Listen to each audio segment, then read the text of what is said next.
एक जागा जिथे प्रत्येक मशीन नाही तर एक संधी आहे स्वतःला घडवण्याची। ही जागा म्हणजे Chhajed fitness club, Rahuri factory मधील सर्वात विश्वसनीय आणि हायटेक जिम।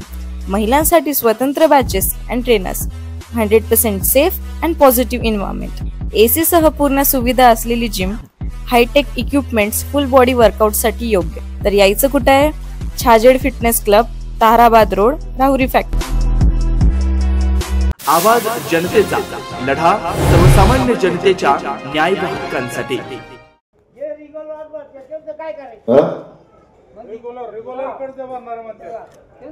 अरे मग आता एका बाजूला कर्जमाफीची मागणी आली आहे आणि जे रेग्युलर कर्ज भरतात त्याला आपण 50 रुपये गेल्यावर दिले होते ना, आपण दिले होते। आता तुमचा विचार करून काय अडचण नाही।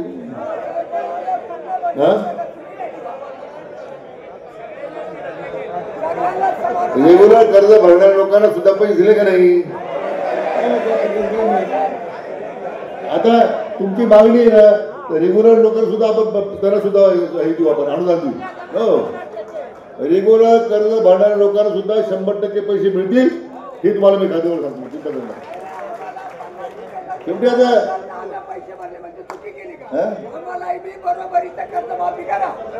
बस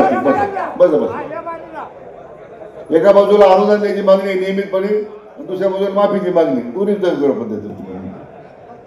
अतिवृष्टीत पिकांचं मोठं नुकसान झालंय। पंचनामे करण्यासाठी शेतात जाणं अवघड आहे, त्यामुळे 7/12वरील नोंदीनुसार सरसकट पंचनामे करण्याच्या सूचना जिल्हाधिकाऱ्यांना केल्याचं अहिल्यानगरचे पालकमंत्री राधाकृष्ण विखे पाटील यांनी म्हटलं।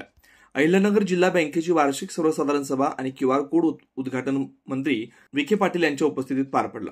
यावेळी विधान परिषद सभापती राम शिंदे, जिल्हा बँकेचे अध्यक्ष शिवाजीराव कर्डिले, आमदार मोनिका राजळे, आमदार विठ्ठलराव लंघे, चंद्रशेखर घुले, डॉक्टर सुजय विखे, करण ससाने आदींसह संचालक मंडळ उपस्थित होते।